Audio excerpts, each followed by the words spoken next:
Bonjour à tous ceux qui nous suivent sur BMD Media. On est ce matin avec honorable Mohamed Ousmane Aga Mohamedine. Il est le président de l'AREMA et encore membre du CNT.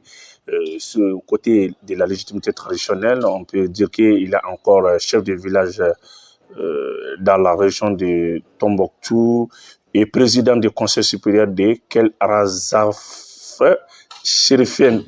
C'est bien ça, non? Exactement. Voilà.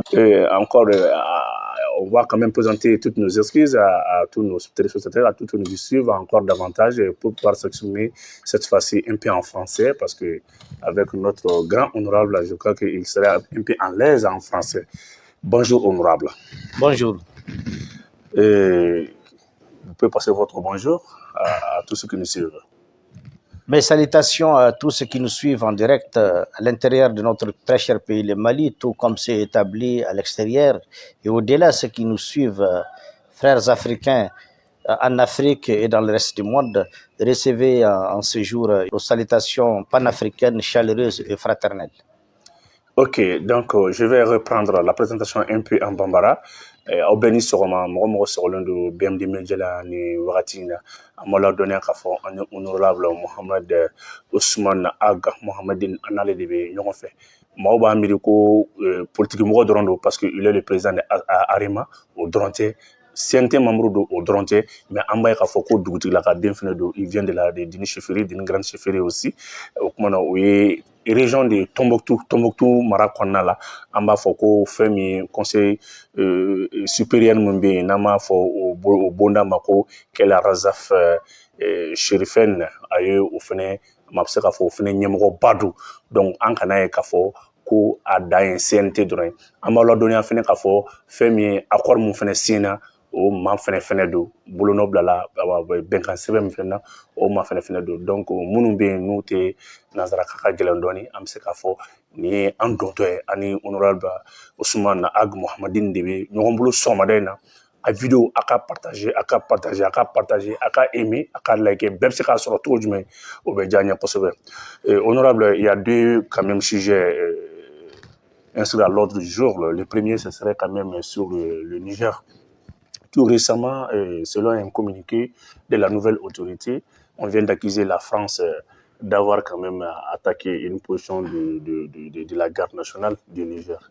Qu'est-ce qu'on peut retenir alors que la France vient de démentir officiellement? Merci Boubou Mabel. Je crois que tout d'abord, il faut croire aux autorités nigériennes. Parce que nous, en ce qui concerne la France, rien ne nous surprend. La guerre de la France, cette guerre injuste et illégitime, arbitraire que la France déclare aux États africains, elle n'est plus cachée. Vous vous souvenez très bien pour le cas du Mali, nous avons posé une plainte au Conseil de sécurité contre la France. Nous avons des preuves. Nous avons des preuves de son implication dans les terroristes, son soutien aux terroristes, sa participation même au combat et à la guerre contre notre pays, sa participation aux attaques et aux agressions contre nos populations, contre nos ressources, contre notre pays. Ils n'ont pas eu la sagesse d'écouter au sein d'un conseil extraordinaire la version malienne parce que tout simplement, elle est vraie, elle est vérifiable. Alors aujourd'hui, nous avons vécu tous ces par lesquels le Niger est en train de passer. D'abord les menaces, les invectives, les injonctions, les chantages, les décisions et sanctions illégales, illégitimes, inhumaines, du syndicat des chefs d'État de la CEDEAO, qui n'est plus un chef d'État africain, qui n'est plus un syndicat panafricain, encore moins répondant au nom des peuples. Nous sommes passés par là et c'est cette situation que le Niger vit. Alors, si le Niger dit qu'il a les preuves, effectivement, que la France a attaqué une garnison, un camp nigérien, c'est que c'est vrai, je crois aux Nigériens.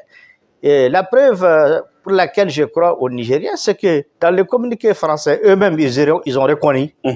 Ils ont reconnu qu'il y a eu atterrissage. Oui, la France a reconnu qu'il y a eu atterrissage. Ils ont reconnu qu'il y a eu atterrissage. Maintenant, pour justifier, parce que l'atterrissage ne peut pas se cacher, l'avion il a été vu par tout le monde à un moment où les frontières étaient fermées. Donc, pour justifier leur atterrissage, ils disent que c'était coordonné avec les frères nigériens.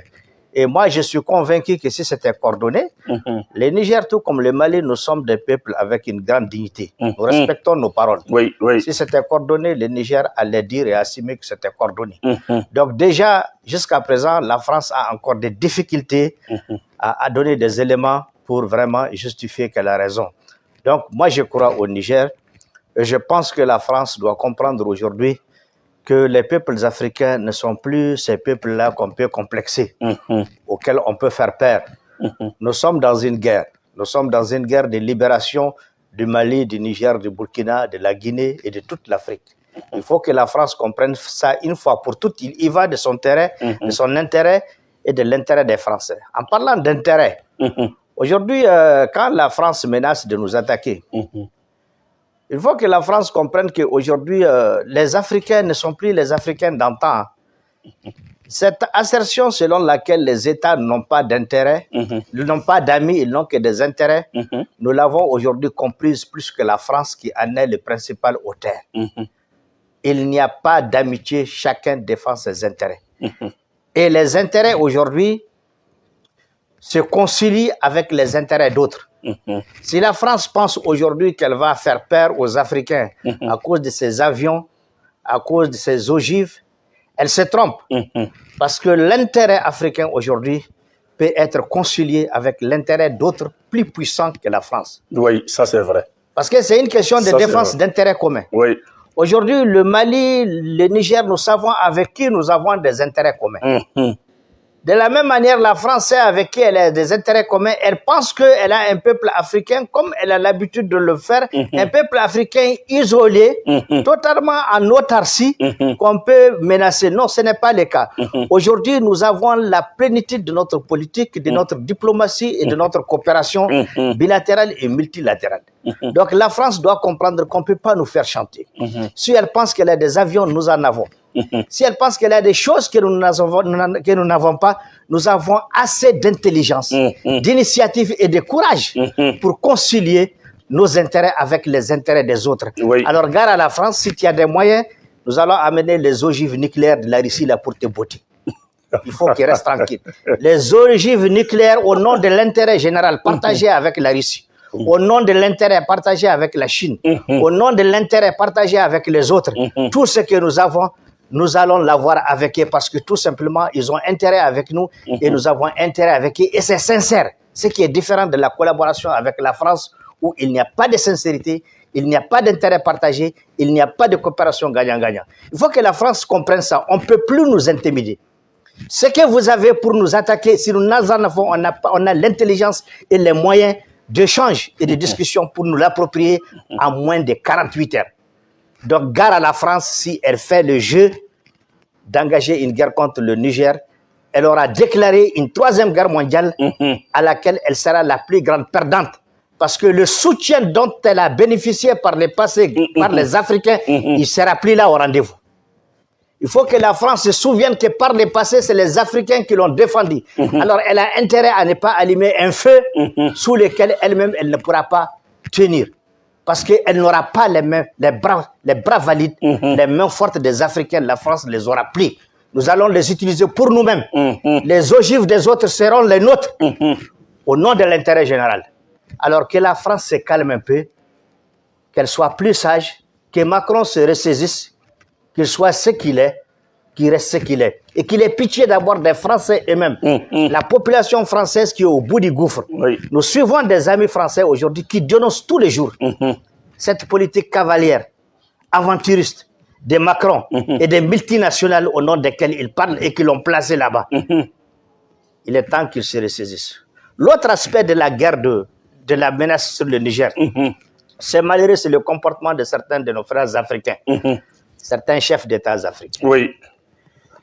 J'ai vu le Sénégal, Madame la ministre sénégalaise, je crois qu'elle est même jumelle à la ministre française. Est-ce qu'ils n'ont pas les mêmes parents? Parce que quand elle parle, j'ai l'impression qu'elle n'est pas africaine. Je crois qu'elle est jumelle avec la ministre française. Ils ont un parent commun quelque part. Ça reste à voir. En tout cas, son comportement ne dit pas qu'elle est africaine ou sénégalaise. Quand je la vois dire aujourd'hui qu'elle justifie, elle donne des arguments pour justifier une agression sur le Niger, j'ai honte. J'ai honte à sa place. Parce qu'elle doit se regarder. Moi, je l'appelle comme ça. La ministre sénégalaise, comme j'ai appelé d'autres. Je l'appelle à se regarder dans le miroir et à répéter les propos méchants qu'elle a tenus contre le Niger. Elle se posait une question, qui elle va attaquer? Elle va attaquer un Nigérien dont le sang coule dans ses veines?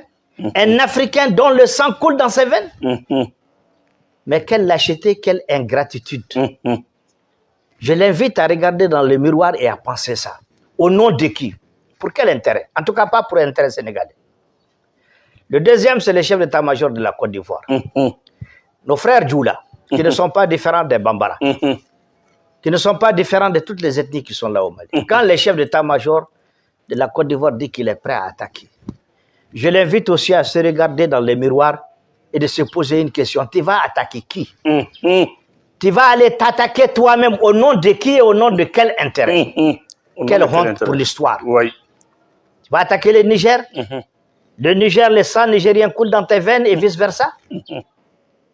Vous savez, j'ai honte quand je les écoute. J'ai honte quand je les écoute. Et je félicite ceux qui ont eu le courage malgré tout, parmi certains chefs d'État et parmi certains peuples, de dire que jamais nous n'attaquerons le Niger. Jamais un Africain ne versera le sang d'un Africain. Je félicite tout d'abord notre cher pays, le Mali. Je félicite le Burkina. Je félicite la Guinée, qui, en plus de ne pas s'engager dans cette aventure, ont promis soutien. Le Niger est agressé. Nous considérons que nous sommes agressés et que nous sommes dans une légitime défense. Soyons-en fiers. Et à la suite de cela, nous avons entendu l'Algérie. Nous avons entendu le Tchad. Tchad, oui.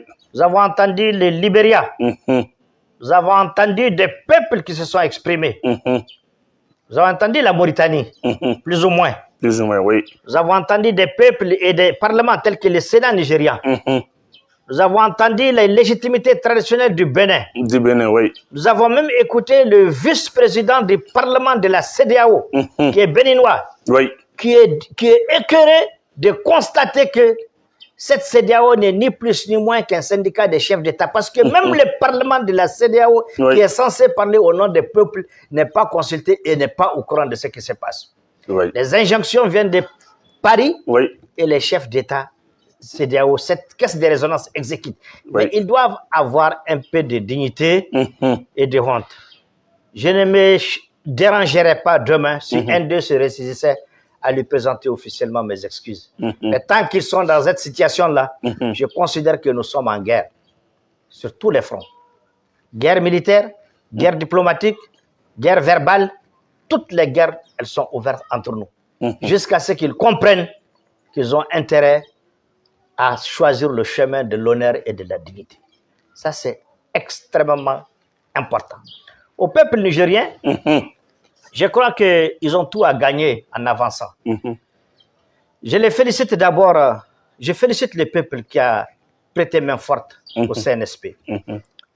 Parce qu'après Dieu, la souveraineté appartient au peuple. C'est vrai. J'encourage les Nigériens, je les encourage à persévérer là-dedans. Et je félicite également le président de CNSP d'avoir dit à la mission conjointe d'avant-hier qui devait venir de retourner en attendant qu'on vous dise de la venir. mission tripartite là. Tripartite. Oui. C'est un signe de souveraineté. Oui. Le Niger vous appartient. Le Niger vous appartient. Il appartient aux Nigériens. Je suis fier quand ils leur ont dit de retourner. Attendez qu'on vous dise de venir. Entre-temps, ils ont nommé leur Premier ministre. Oui. Ils ont nommé leur gouvernement. Que le Niger, que le CNSP en soit félicité. En soit félicité. Ça ne sera pas facile. Nous allons être attaqués, nous allons être agressés, mais dans cette dynamique, nous gagnerons toujours.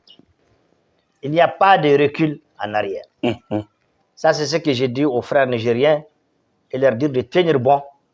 Le premier pas, c'est eux qui le font, ils l'ont fait. Ils doivent continuer là-dedans. Le soutien des Africains dignes d'être Africains ne sera pas absent. Nous serons au rendez-vous, Inch'Allah.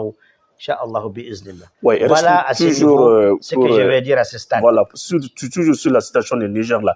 Vous venez de dire qu'ils viennent quand même de nommer le Premier ministre là. Je pense qu'au même moment aussi, il y a un autre Premier ministre aussi reconnu par la France. Qu'est-ce que vous voulez dire par là? Vous savez, la France, aujourd'hui, elle doit trembler, elle doit avoir honte quand elle fait ce genre de déclaration. La France doit avoir honte. Et je crois que les gens sont indignés par rapport à certains points. De quel droit la France va reconnaître un Premier ministre? Moi, je crois qu'elle n'a qu'à nommer même un Premier ministre. Au nom du peuple nigérien? Elle n'a qu'à nommer un Premier ministre, voir où est-ce qu'il va servir. Vous savez, il faut que la France sorte un peu de cet orgueil, de cette arrogance. Vous allez reconnaître un Premier ministre, un chef d'État, et puis le Niger vous dit de dégager, vous dites que vous ne partez pas parce que c'est... Mais vous avez vu les Nigériens, vous avez les suspects. Mais la France, je crois qu'aujourd'hui, ils sont traumatisés. Il faut qu'ils comprennent qu'ils resteront seuls dans leur traumatisme et ils ont intérêt à respecter la volonté des Nigériens et à revoir leur façon de collaborer avec le peuple et avec les États. Il n'y a pas de Premier ministre en dehors de celui que le CNSP reconnaît. Il n'existe pas de gouvernement en dehors de celui que le CNSP reconnaît. Et la France n'a pas à infirmer ni à confirmer. Elle n'est pas dans son rôle et rien ne lui a été demandé que de respecter la souveraineté des États. Un point, c'est tout. Il faut qu'elle respecte ça si elle veut aller loin, si elle veut aussi s'auto-détruire, parce qu'elle n'a personne pour la défendre aujourd'hui. C'était les Africains qui la défendaient partout, au niveau des Nations Unies, tout comme sur le terrain de la guerre. Aujourd'hui, les Africains ne sont pas prêts à défendre la France, ils sont prêts à se défendre eux-mêmes. Et contre qui en premier lieu? Contre la France même. Donc, elle se ressaisisse et qu'elle se calme. On n'a plus besoin de certains comportements indignes d'une certaine époque. Merci, honorable, pour cet éclairage-là. Cela va nous amener à notre deuxième sujet qui concerne quelle est aujourd'hui l'évolution du retrait de la MINUSMA. Je crois que tout se passe très bien. Après Ogosagou, Gundam, ce matin, le camp de Ber sera occupé par les FAMA. Et ça va se poursuivre sur Gao, Tombouctou. Et je crois que ça se passe très bien, ça évolue très bien. Et je remercie vraiment la collaboration très responsable et très positive qui se déroule entre les acteurs concernés sous la coordination et les vigilants du chef de l'État, le colonel Assimi Goïta, et des structures qui font ce travail à son nom et au nom du Mali. Et je les félicite. En tout cas, jusqu'à ce stade, ça se passe bien. Par contre, là où je permets de dire des choses, c'est qu'au niveau de nos populations, il ne faut pas qu'elles se laissent distraire. Ce matin, j'ai eu à passer un message en langue tamashek. Il ne faut pas qu'ils se laissent distraire. Le Mali est un Mali courant, est un Mali nouveau. Nous sommes dans une 4e République. Tout ce dont nous avons souffert par le passé, c'est la faute de la France et de sa politique. Nous avons dégagé la France de chez nous. Aujourd'hui, on a demandé à la MINUSMA de nous laisser. Il y a ces séquelles encore et les conséquences de ce qu'ils ont semé chez nous. Je demande aux populations de rester sereines. L'armée, les FAMA, c'est leur armée. C'est leurs enfants qui sont là-dedans. C'est notre pays qui est engagé. Et c'est pour tous les Maliens sans distinction aucune.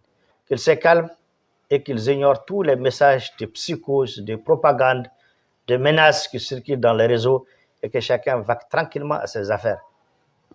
Le Mali, c'est notre Mali à tous. Notre armée nationale et notre armée, nous n'avons pas d'autre armée en dehors de FAMA. C'est notre fierté. Et c'est notre fierté aujourd'hui.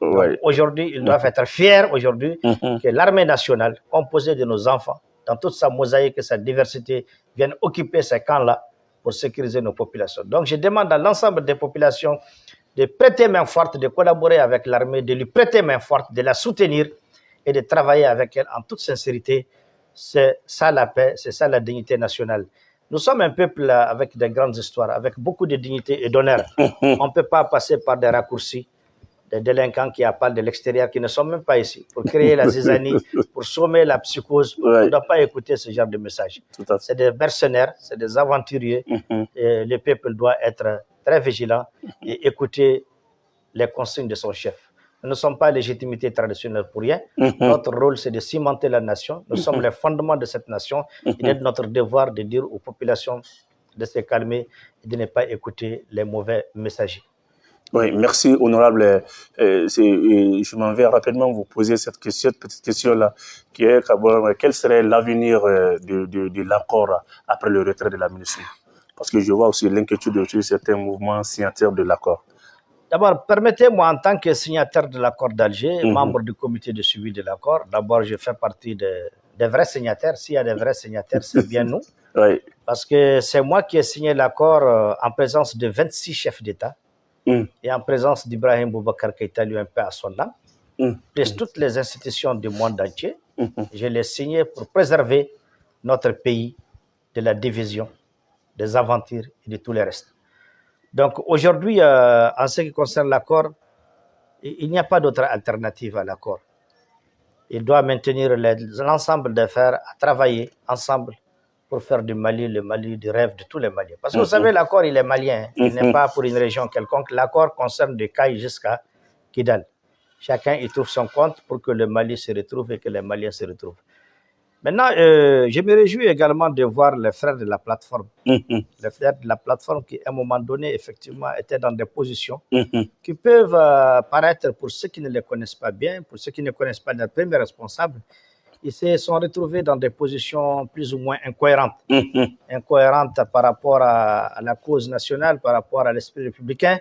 Donc, je me réjouis aujourd'hui de les voir se retrouver, récupérer la plateforme républicaine à laquelle j'ai contribué moi-même à la mise en place, récupérer la plateforme républicaine et vraiment la mettre sur sa boussole originale qui est de préserver notre pays et la nation. Je me réjouis et je me félicite de cela. En tout cas, les mouvements de l'inclusivité ne sont jamais sortis de cette posture. Tout à fait. Ils sont restés constants là-dedans depuis que l'accord a été signé le 15 mai. Et Inch'Allah, bi'iznillah, nous n'avons pas d'autre ambition ni alternative que de sauver le Mali, que de bâtir le Mali Koura, que de soutenir les autorités de la transition à bâtir un Mali vraiment dans lequel il fera beau vivre. Un Mali arc-en-ciel, une 4e république vraiment de paix et très épanouie. C'est ça notre vision. Est-ce que cette 4e république a pris en compte les préoccupations de l'accord, les points majeurs de l'accord? Vous savez, avant même le référendum, l'accord a été appliqué sur le plan de réforme dans beaucoup de ses dispositions. Par exemple, le découpage territorial, par exemple, le transfert de compétences et de ressources aux collectivités, par exemple, des réformes dans le domaine de la justice transitionnelle, la question des cadis qui est en cours, par exemple, les réformes dans le domaine de la sécurité. Beaucoup de choses ont lié. Maintenant, avec le référendum, ça a parachevé un certain nombre de grandes réformes, telles que par exemple la mise en place du Sénat, la constitutionnalisation du rôle de légitimité traditionnelle. Ça, c'est des choses extrêmement importantes. Tout à fait. Cadi. L'accord a travaillé sur tout ça et bien d'autres aspects dont je ne pourrais pas me souvenir tout à l'heure. En tout cas, il y a des grandes avancées à ce niveau et la 4e République va permettre aujourd'hui de mettre en œuvre tout cela, de les rendre vraiment tangibles. Et c'est à ça que j'appelle tous les frères. Nous avons un découpage territorial dans lequel chaque population a la possibilité aujourd'hui de s'épanouir chez elle, de travailler pour elle-même, de développer ses projets, d'initier ses projets et programmes et d'aller vraiment dans la construction de son terroir. Et ça, la 4e République le permet. Et je souhaite que tout le monde s'y attelle et qu'on retire vraiment toutes les armes entre les mains des enfants, des jeunes, et que seule l'armée, dans un avenir très proche, soit la seule autorisée à détenir des armes. Parce que la population ne peut pas être armée. C'est dangereux. La population est censée faire du commerce, faire de l'élevage, de l'agriculture, voyager, faire autre chose dans le domaine du développement, pas détenir des armes. Il faut rapidement qu'on arrive à tourner cette page où on a des populations qui pensent qu'elles ont pour rôle de se défendre. Non. Vous devez vous défendre. C'est dans le cadre d'un appel national en cas de graves menaces, un appel national de la nation qui vous dit venez nous aider à défendre la patrie. C'est dans ce seul cadre-là qu'on peut accepter que les populations détiennent des armes et avec un bon encadrement. Sinon, ce qui se passe aujourd'hui est dangereux. Il ne permet pas à notre armée de faire la différence entre les amis et les ennemis. Donc, il faut que les camps soient définis et qu'il n'y ait que deux camps, le camp ami et le camp ennemi. Le travail sera en ce moment très facile.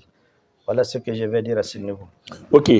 D'accord. Et sur ce point, on peut retenir que le chef d'état-major vient de faire un communiqué en disant que seule l'armée malienne est autorisée à porter des armes. Bon, c'est-à-dire que le communiqué, il est fait, mais il est dimensionné, quoi. C'est une réalité. C'est l'armée malienne. En fait, le DDR n'est pas fini. Il y a encore des mouvements au nom de cet accord qui détiennent les armes. C'est pourquoi je dis que, et ceci, ils ont un peu cette exception-là. L'armée connaît leur position, là où ils sont identifiables et identifiés. Et c'est pourquoi je dis qu'il faut aller rapidement à un désarmement pour que toutes ces armes également soient reversées aujourd'hui au nom de cet accord entre les mains des hommes en armes réguliers qui sous les drapeaux, les couleurs du Mali et qui servent la patrie avec les moyens de l'État. Donc c'est fondamentalement ça. Maintenant, même dans ces cas, les mouvements aujourd'hui n'ont pas le droit à circuler. Les personnes n'ont le droit, même si vous êtes mouvement signataire, vous n'avez pas le droit de circuler avec une arme. Sans aucune autorisation. Les mouvements, vous faites un ordre de mission, vous précisez quelles sont les armes que vous avez sur vous, les moyens roulants dont vous disposez. L'armée sait où est-ce que vous êtes, où vous allez et pourquoi vous êtes en train de vous déplacer. Quand ce n'est pas dans ces cas, ça devient suspect. Ça devient suspect et tout à fait, l'armée a le droit de désarmer ou même de prendre d'autres mesures si cela est nécessaire. Ok, d'accord. On sait que quand même vous êtes visé par les sanctions. Est-ce que vous pouvez un peu nous parler de cette sanction-là? Qu'en est-on avec votre sanction? Vous savez, au moment où, c'était en 2017, quand le Conseil de sécurité, le fameux comité des experts des nations, un matin, on se réveille, RFI, et France 24, les radios de propagande, est en train de crier sur toutes les chaînes Mohamed Ousmane et Mohamedoun sous sanctions, sur la liste des sanctions onusiennes, parce que, en réalité, on venait de créer la coordination des mouvements de l'entente. On a fait un grand congrès à Tinao-Kar et c'était vraiment une menace pour l'agenda français. Une menace pour l'agenda français parce que tout simplement, l'agenda français était de maintenir, quoi qu'il arrive, la CEMA en vie.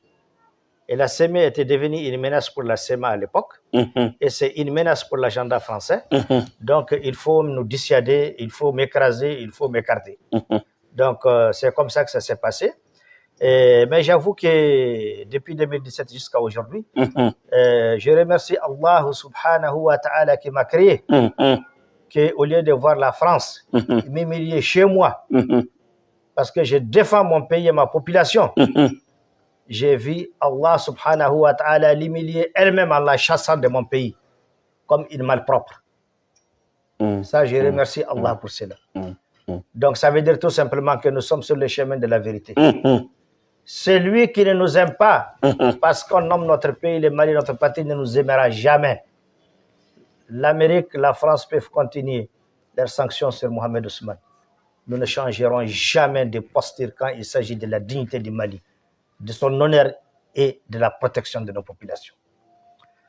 Et après, quand d'autres camarades ont été ajoutés sur la liste des sanctions, tels que Oulma Tali et d'autres, et après, ils ont pris toute une institution, des institutions pour les sanctionner.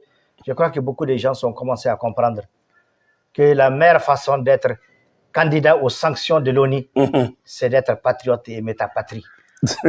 Alors, dites-leur de se préparer à sanctionner les 22 millions de Maliens parce qu'il n'y a plus de retour possible. Nous allons défendre le Mali, que la France le veuille ou pas. Et elle n'aura de place au Mali que la place que les Maliens lui auront donnée. Voilà ce que je vais dire par rapport à ces sanctions. Merci, honorable.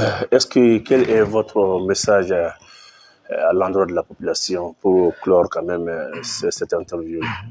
Encore une fois, c'est de remercier l'ensemble des populations pour avoir répondu à l'appel en faveur du oui pour le référendum. Je leur demande de croire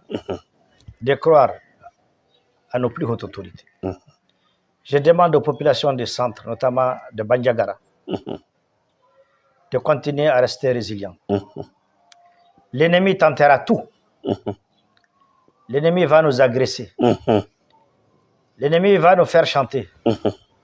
L'ennemi tentera tout pour trouver une faille, une fissure. Quoi qu'il arrive, qu'il se souvienne que nous sommes déterminés, fils pour le sacrifice ultime, pour sauver notre pays et le libérer définitivement. Donc toutes ces épreuves-là, soyons résilients. Soutenons nos plus hautes autorités. Soutenons le colonel Assimi Goïta et ses compagnons, quoi qu'il arrive, jusqu'à ce que notre pays soit totalement libéré. Tous ceux qui vont souffrir dans cette guerre qui nous a été imposée, sont des shahids. Tous ceux qui vont souffrir là-dedans. Parce que nous défendons notre dignité. Nous défendons notre patrie. J'ai prié Allah subhanahu wa ta'ala qu'il nous apporte la paix rapidement. Amin. Ceux qui sont blessés, qu'il leur donne leur santé. Et qu'il préserve notre pays. Amin. Qu'il préserve le Niger, Amin. le Burkina, Amin. la Guinée, qu'il préserve toute l'Afrique. Amin. J'ai prié Allah subhanahu wa ta'ala qu'il injecte un grain de sagesse dans le cœur de ceux qui n'ont pas compris qu'ils sont africains. Amin. Et qu'ils ont le sang des Africains qui coule dans leur sang. Et qu'ils doivent en être fiers. Et j'ai fini par réitérer l'appel que j'ai l'habitude de lancer aux armées africaines. Les armées africaines, vous êtes responsables de l'Afrique. Si parmi les chefs d'État, des chefs d'État, syndicats de la CEDEAO, il y en a qui continuent de persister à bafouiller, à marcher sur la dignité africaine, vous, armées africaines, déposez-les. Déposez-les et mettez-les en sécurité et sauvez l'Afrique. Oui. Je le dis haut et fort. S'il y a encore des syndicats, des chefs d'État qui n'ont pas eu la dignité et le courage de faire leur propre introspection, leur mea culpa, et de revenir dire à leur peuple, Wallahi, vous avez raison, désormais l'orientation sera la vôtre. Nous ferons ce que le peuple veut. Si ces chefs d'État continuent à nier cette option qui est la plus digne, j'invite les armées africaines à les déposer, parce que votre rôle, c'est de protéger l'intégrité et l'indépendance de vos États. Tout à fait. Si vous êtes des armées dignes d'être armées, ce qu'on appelle une armée, dont la mission est de préserver l'intégrité de son pays, s'il y a des chefs d'État qui persistent dans cette aventure indigne, il faut les déposer et nous, peuple, on va vous applaudir et vous soutenir. Salam alaikum wa rahmatullahi ta'ala wa barakatuh, que Dieu bénisse l'Afrique. Wa alaikum salam wa barakatuh. Je vous rappelle que Mohamed Ousmane Aga Mohamedine, il est le président de l'AREMA, il est membre du CNT, il est également aussi chef de village dans la région de Tombouctou et président du conseil supérieur de Kel Arazaf Chérifen. Je vous rappelle encore que vraiment il est de la chefferie, c'est un grand fils de la chefferie et ceci met fin aussi à cette interview. Mbalma amba foka a wolingando dans te folimna amba akila jinkafo ani honorable Ousmane Aga Mohamedine analde kuma ñongo fe CNT Mamoudou amba foko arema refene président do amba fo fene fami dugti la kadin fene do région Tombouctou région Marakonna la fami conseil supérieur no aliwe wule bondala bonam wule ko kel zaraf Chérifen na iba ka fo ulo refene ka conseil supérieur président bado amba foka wolingando dans te folimna abeni soro anga chaîne tout ka vidéo aka partager aka aimer en cas de voiture.